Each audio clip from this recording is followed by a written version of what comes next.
Valittu, lopeta kaikki mitä olet tekemässä nyt.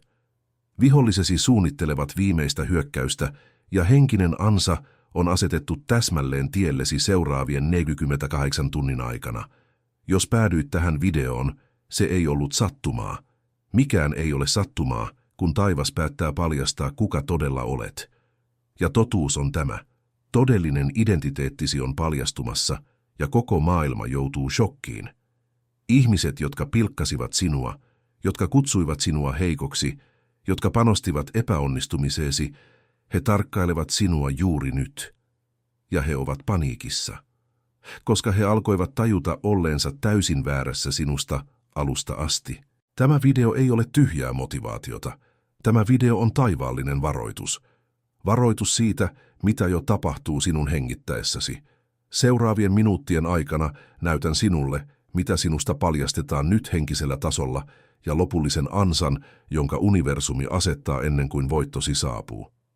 Jos hyppäät sekunninkin tästä videosta, putoat ansaan, pysy kanssani loppuun asti, koska se mitä tulee nyt kirjaimellisesti kääntää elämäsi ylösalaisin. Kuuntele tämä. Sinusta kerrotut valheet ovat juuri räjähtäneet sisältäpäin, ja ne räjähtivät niin rajusti, että vihollisesi eivät vieläkään pysty käsittelemään tapahtunutta.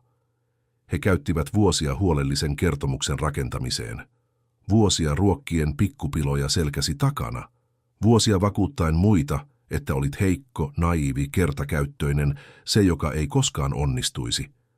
He sijoittivat aikaa, energiaa ja mainetta tähän tarinaan, ja yhtäkkiä, yhdessä hetkessä, kaikki romahti. Heidän shokkinsa ei johtunut siitä, että muutuit. Se johtui siitä, että he vihdoin näkivät sen, mitä olit aina ollut. Ja tämä on tuskallisin osa narsistille, valeystävälle, kateelliselle kriitikolle. Tajuta, että he viettivät vuosia katsoen leijonaa ja kutsuen sitä kissanpennuksi. Tajuta, että he pilkkasivat jotakuta, joka oli valovuosia ylempänä sielun tasolla. Olet varmasti tuntenut jotain outoa ilmapiirissä viime aikoina. Ihmisiä, jotka katosivat, palaavat etsimään sinua. Unohdetut nimet ilmestyvät tyhjästä, outoja viestejä vanhoista numeroista, unia menneisyyden ihmisistä. Tämä ei ole satunnaista. Tämä on sivutuote todellisen identiteettisi paljastumisesta henkisellä tasolla. Kun taivas ilmoittaa kuka olet, koko helvetti vapisee, ja ne, jotka olivat yhteydessä helvettiin, yrittävät lähestyä uudelleen, tekeytyneinä katuvaiseksi, tekeytyneinä ikäväksi, tekeytyneinä sovinnoksi. Älä erehdy. Joka kerta kun uskoit edes vähän siihen pieneen versioon, jota yritettiin myydä sinulle, osa tehtävästäsi jäätyi, ja nyt tuo jää on rakoilemassa väkivaltaisesti. Alat muistaa. Muistaa kuka olit ennen kuin synnyit tänne. Muistaa sopimuksen, jonka sielusi allekirjoitti. Muistaa tehtävän, joka toi sinut tähän kehoon, tähän aikaan, tähän maahan, tähän perheeseen. Ja se pelottaa suuresti niitä, jotka panostivat sinua vastaan. Koska sielu, joka muistaa, on hallitsematon sielu. Sielu, joka muistaa, ei pyydä anteeksi olemassaoloaan. Sielu, joka muistaa, ei hyväksy murusia. Sielu, joka muistaa, kävelee kuin koko maailma olisi sen käytettävissä. Ja juuri tämä sielu herää sisälläsi nyt. Ja tässä pääsemme totuuteen, joka sattuu. Sinun hiljaisuutesi ei ollut koskaan erehdystä. Se ei ollut koskaan pelkuruutta. Se ei ollut koskaan siksi, ettei sinulla ollut vastausta. Sinun hiljaisuutesi oli suojelua. Jumalallista suojelua mieliä vastaan, joilla ei ollut minkäänlaista kykyä käsitellä sitä syvyyttä, mitä sinä olet. He luulivat, että koska et vastannut, et osannut vastata. He luulivat, että koska et taistellut, et voittaisi. He luulivat, että koska et puolustautunut julkisesti, olit puolustuskyvytön. Mutta leijona ei selittele metsästystään hyenalle. Kotka ei laskeudu kanan orrelle todistaakseen lentävänsä. Sinä vain toimit taajuudella, jota he eivät pystyneet vastaanottamaan.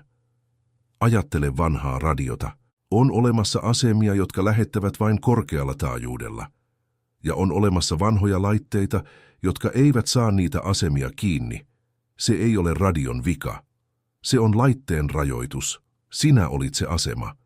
He olivat rikkinäiset laitteet. Ja he väittivät vuosia, Tätä radiota ei ole olemassa, koska eivät kyenneet virittymään sinuun. Mutta nyt tapahtui yksi asia. Signaalista tuli niin vahva, niin kiistaton, että jopa rikkinäiset laitteet alkoivat saada siitä palasia kiinni. Ja se, mitä he kuulivat, halvaannutti heidät, koska se taajuus, jota sinä lähetät, on vanha taajuus. Taajuus, joka on peräisin aikakausilta, joiden olemassaolosta he eivät edes tiedä. Vanhan sielun, lähetyssaarnaajan taajuus, jota leimaa kosminen sinetti. Sinä paljastuit kerroksittain. Ei siksi, että olisit halunnut pettää ketään, vaan siksi, että olemuksesi kokonaisuus ei mahtuisi yhteen kohtaamiseen, yhteen vuoropuheluun, yhteen vaikutelmaan. Jokainen ihminen, joka ylitti polkusi, sai laskelmoidun annoksen. Ja ne, jotka saivat pienemmän annoksen, puhuivat eniten, koska luulivat sen murun olevan koko paketti. Voi raukkoja. He tuomitsivat katedraalin kurkistamalla oven raosta.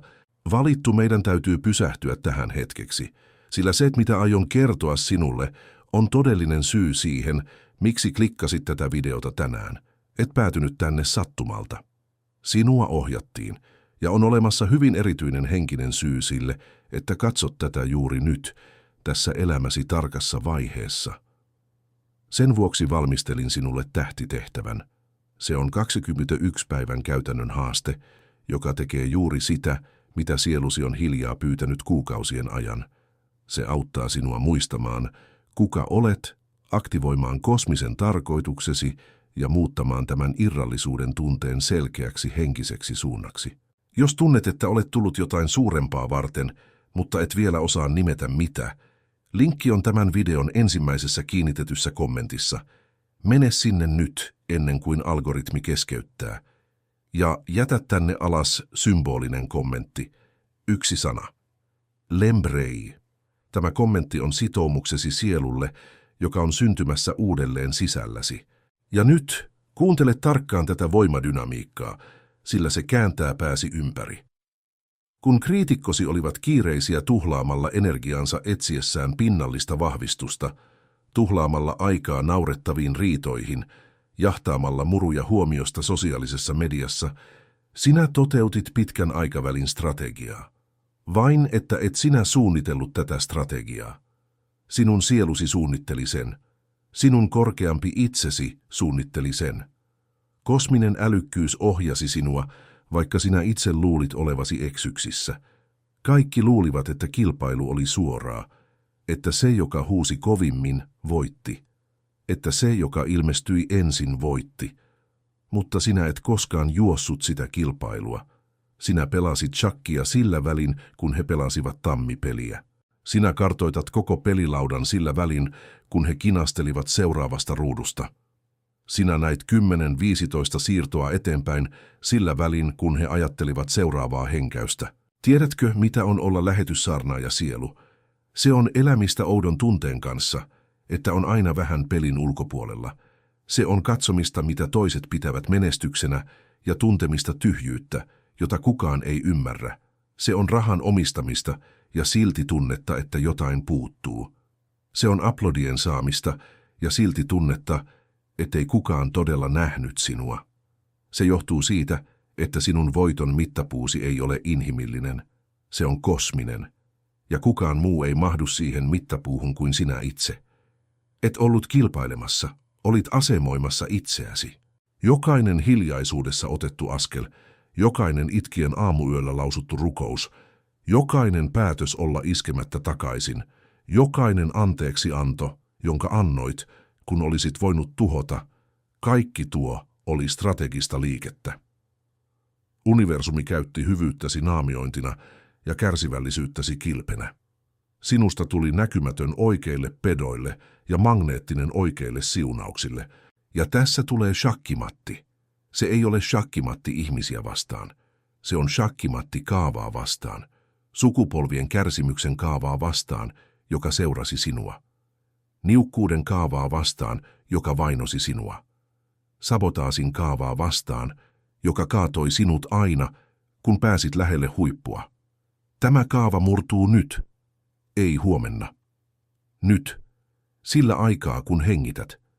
Ja sinä tulet näkemään odottamatonta rahaa saapuvan lähipäivinä. Tulet näkemään jättiläismäisten ovien avautuvan aloilla, joista olit jo luopunut.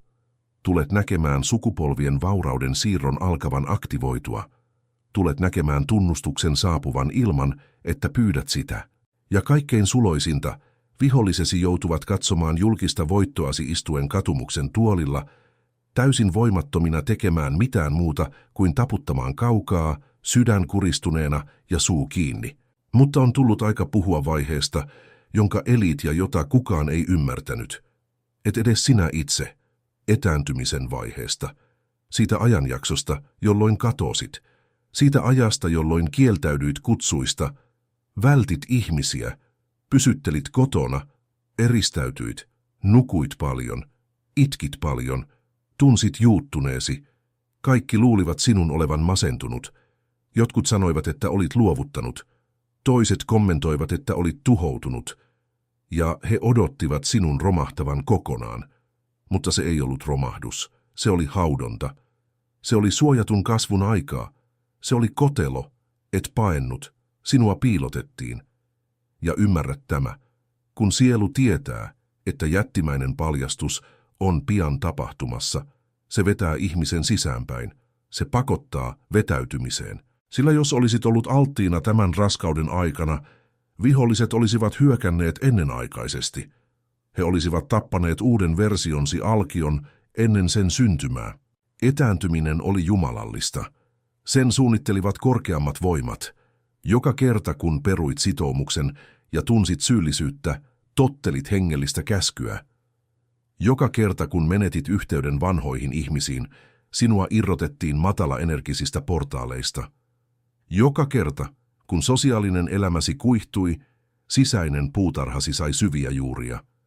Se ei ollut hukattua aikaa. Se oli kylvettyä aikaa. Ja sato alkaa nyt. Valittu, kuuntele tarkkaan seuraavaa varoitusta, sillä se on koko videon tärkein. Ennen kuin vaurautesi siirto saapuu, ennen kuin identiteettisi julkinen paljastuminen täydentyy, universumi tekee sinulle viimeisen kokeen, väärän ansan. Ja tämä ansa tulee myrkyllisen ihmisen muodossa menneisyydestäsi, joka palaa. Vaikuttaa siltä, että hän on muuttunut. Vaikuttaa siltä, että hän on kasvanut. Vaikuttaa vilpittömältä, katuvalta, muuttuneelta.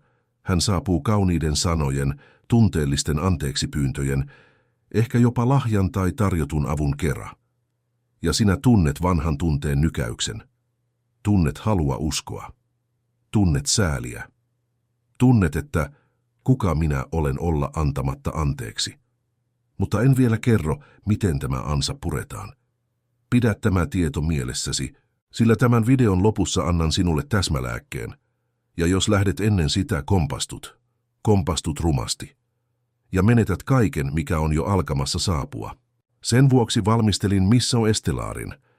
Se on se hengellinen haarniska, jota tarvitset selviytyäksesi tästä valekokeesta saastumatta uudelleen, lankeamatta vanhoihin tunteisiin, hämäämättä itseäsi enää kertaakaan. 21 päivää harjoituksia, jotka yhdistävät sielusi tehtäväsi alkuperäiseen karttaan ja vahvistavat arvostelukykysi. Linkki on ensimmäisessä kiinnitetyssä kommentissa. Älä jätä myöhemmäksi. Nyt, ennen kuin koe alkaa, kirjoita valmis kommentteihin sinetöidäksesi tämän päätöksen. Ja siirrymme totuuteen, joka kirjoittaa uudelleen käsityksesi kaikesta, mitä olet kokenut. Jokainen yritys, jolla vastustajasi yrittivät vähätellä sinua, jokainen pilkka, jokainen vinokatse, jokainen sarkastinen kommentti, jokainen nauru selkäsi takana, jokainen keksitty huhu. Kaikki tämä oli sinulle arvokasta strategista tiedustelua. Heidän ylimielisyytensä toimi naamiointina kehityksellesi. Sillä välin kun he tunsivat olevansa ylivertaisia, sinä tutkit heitä hiljaisuudessa. Opit, miten narsisti ajattelee, miten valeystävä liikkuu, miten vihollinen rakentaa ansojaan, miten kateellinen valitsee sanansa. Jokainen nielty nöyryytys oli oppitunti, jokainen ulkopuolelle jättäminen oli kartta, jokainen petos oli täydellinen käsikirja. Heidän huomaamattaan sinusta tuli mestari lukemaan ihmisiä juuri niiden väärien ihmisten takia, jotka kulkivat elämässäsi. Ja tässä on hengellinen totuus, josta melkein kukaan ei puhu. Vanhat sielut eivät opi oppikirjasta. He oppivat arpien kautta. He eivät tartu monisteisiin. He tarttuvat kokemukseen. Ja maailmankaikkeus, tietäen sen tehtävän painon, jota kannat, sallin näiden ihmisten ylittää polkusi tahattomina opettajina. He kouluttivat sinua tietämättään, vahvistivat sinua tahtomattaan, suojasivat sinua ilman minkäänlaista tarkoitusta. Ajattele miekkaa. Miten miekka teroitetaan? Sitä hangataan kovaa karhea kiveä vasten. Kukaan ei pidä kiveä kauniina. Kukaan ei ylistä kiveä, mutta ilman kiveä miekka ei koskaan leikkaa. Kivi on ruma, mutta se on välttämätön, ja jokainen myrkyllinen ihminen, joka kulki ohitsesi, oli kivi. Se ei ollut tunneperäinen siunaus. Se oli toiminnallinen siunaus. Se teroitti sinua tulevaa sotaa varten. Siksi tänään, kun joku yrittää manipuloida sinua, tunnet sen toisella lauseella. Kun hymy on teeskennelty, tunnistat sen heti. Kun tarjous kätkee taustalla olevan mielenkiinnon, huomaat sen ennen kuin allekirjoitat.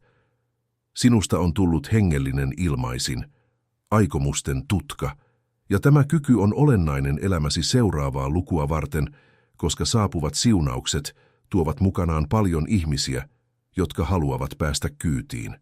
Paljon ihmisiä. Ja tutkasi erottaa akanat vehnästä sekunneissa. Todellisen identiteettisi paljastuminen ei jää huomaamatta.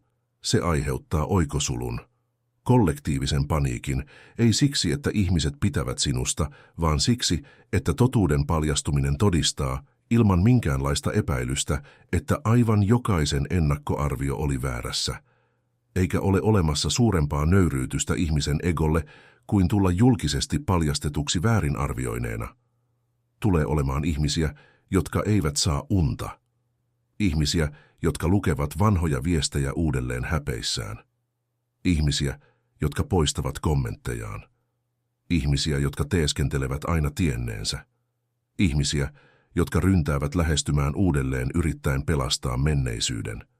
Ihmisiä, jotka yksinkertaisesti katoavat, kykenemättömät kohtaamaan omaa virhettään. Ja ihmisiä, paljon ihmisiä, jotka alkavat seurata sinua kaukaa lumoutuneina, yrittäen ymmärtää, miten he tuhlasivat niin paljon aikaa halveksien sitä, joka oli pohjimmiltaan luonnonvoima. Shokki ei koske sinua. Shokki koskee sitä, että he huomaavat oman intuitionsa pettäneen heidät täysin, ja kun ihminen tajuaa oman intuitioansa pettäneen, jotain särkyy sisällä. Oleellinen pala identiteettiä halkeaa, koska meidät on sosiaalistettu luottamaan omaan arvioimme muista. Ja kun tämä arvio kumotaan niin räikeästi, niin julkisesti, niin kiistämättömästi, ihminen alkaa epäillä itseään myös muilla elämänalueilla. Se on tuhoisa psykologinen dominovaikutus. Ja silloin välimatka sinun ja heidän välillään muuttuu pohjattomaksi. Kun he ajautuvat eksistentiaaliseen kriisiin, sinä astut lähetystyön laajentumiseen. Kun he ihmettelevät, miten en nähnyt, sinä olet jo 3 missiota edellä, suorittamassa tehtäviä, jotka sielusi aikataulutti ennen kuin tämä keho syntyi. Digitaalinen maailma tuntee sen, some tuntee sen. Ihmiset, jotka eivät ole koskaan kuulleetkaan sinusta, alkavat kommentoida. Nimiä ilmestyy sanomassa, että uskoivat aina.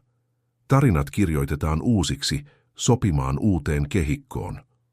Se on luonnollista, siihen kuuluu. Älä kiinny kehenkään. Et palannut tänne kerätäksesi uploadeja, palasit suorittamaan missiota. Ja juuri siksi et koskaan ollut teeskentelijä antaessasi eri versioita itsestäsi eri ihmisille. Olit viisas, äärimmäisen viisas. Mukautit vuorovaikutustasi, koska valtaosa ihmisistä ei kestäisi koko olemuksesi täyttä ydintä romahtamatta. Annoit sulatettavia paloja, annosteltuja määriä, tiettyjä kerroksia, ja pidit täyden version suojattuna, varjeltuna, pyhänä. Tämä ei ole tekopyhyyttä. Tämä on puhdasta henkistä erottelukykyä. Aurinko ei anna koko lämpöään kerralla, se polttaisi kaiken. Vesi ei laskeudu kerralla, se hukuttaisi laaksot. Ehdoton totuus ilman suodatinta kontekstia valmistusta tuhoaa enemmän kuin rakentaa. Ja lähetyssielut ymmärtävät tämän vaistomaisesti. He annostelevat, he säätelevät. He antavat valoa sen verran, kuin toinen pystyy vastaanottamaan sokaistumatta.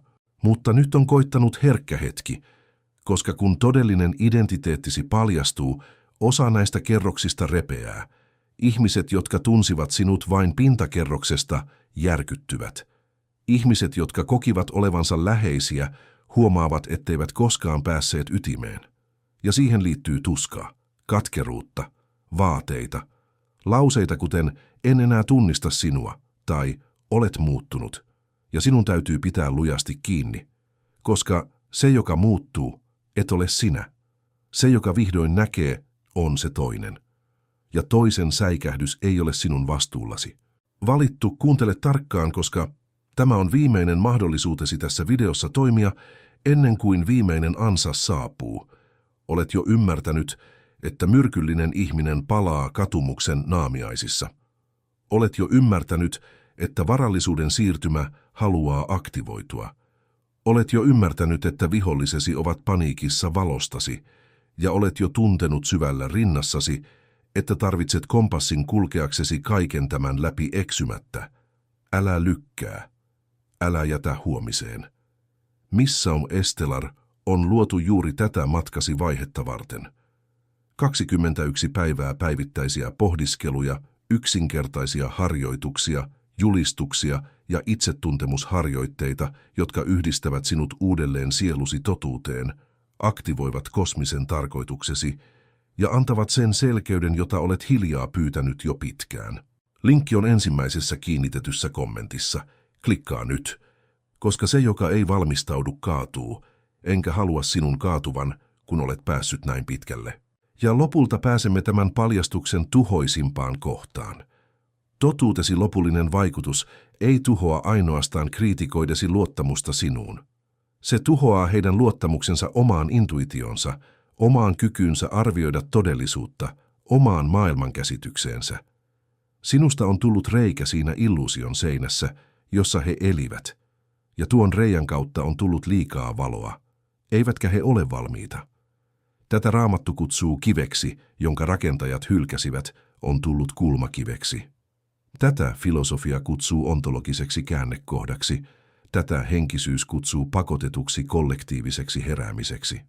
Kun ihminen paljastuu kokonaisuudessaan, ja tuo paljastus on niin kiistämätön, että se rikkoo konsensuksen, jaettu todellisuus murtuu.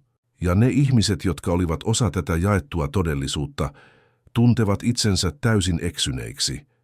Et tehnyt sitä tarkoituksella. Olit olemassa vain eheydellä. Kieltäydyit kutistumasta mahtuaksesi toisten odotuksiin. Jatkoit kävelemistä, kun kaikki löivät vetoa sinua vastaan. Ja tämän kumulatiivinen voima oli niin suuri, että paljastuksen hetkellä vaikutuksesta tuli seisminen iskuaalto. Nyt siitä viimeisestä ansasta, jonka lupasin kertoa sinulle.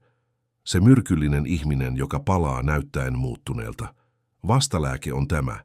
Sinun ei tarvitse sulkea ovea vihalla, eikä avata ovea hellästi. Sinun täytyy olla hiljaa, täysin hiljaa. Älä vastaa heti, älä päätä tunteella. Anna 3 kokonaisen päivän kulua ennen yhtäkään sanaasi.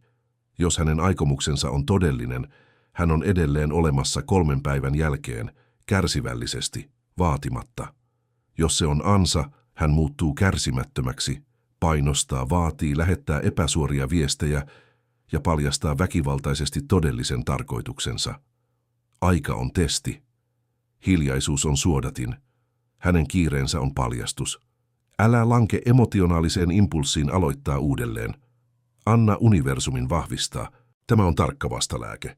Ja nyt kuuntele lopullinen tuomio. Et palannut tänne sattumalta. Et syntynyt tähän ruumiiseen, tähän aikaan, tähän maahan, tähän perheeseen satunnaisen kosmisen arvonnan tuloksena. Sinut lähetettiin. Sinulla on tehtävä, ja jokainen sekunti, joka jatkat elämistä kutsumuksesi alapuolella, on sekunti, jona maailma menettää sen lahjan, jonka tulit toimittamaan. Ihmiset, jotka tarvitsevat sitä, mitä vain sinulla on, syntyvät, kärsivät, odottavat, tietämättä sen nimeä, jota odottavat. Ja jos jatkat nukkumista, he jatkavat turhaan odottamista. Mutta jos heräät, jos hyväksyt tämän paljastuksen, jos kuljet kohti todellista identiteettiäsi, vaikutus on hetkellinen. Taivas järjestää palaset uudelleen. Oikeat ihmiset tulevat sisään, väärät ihmiset lähtevät, raha saapuu, terveys palaa, rauha peittää, ja vihollisesi kaikki he poikkeuksetta todistavat julkista voittoasi hiljaa, sydän kireänä ja suu kiinni, pakotettuina taputtamaan sille, mitä kerran pilkkasivat. Todellinen identiteettisi on paljastettu, maailma on joutunut shokkiin, ja nyt valittu kaikki riippuu seuraavasta askeleesta, jonka otat. Sinua on varoitettu.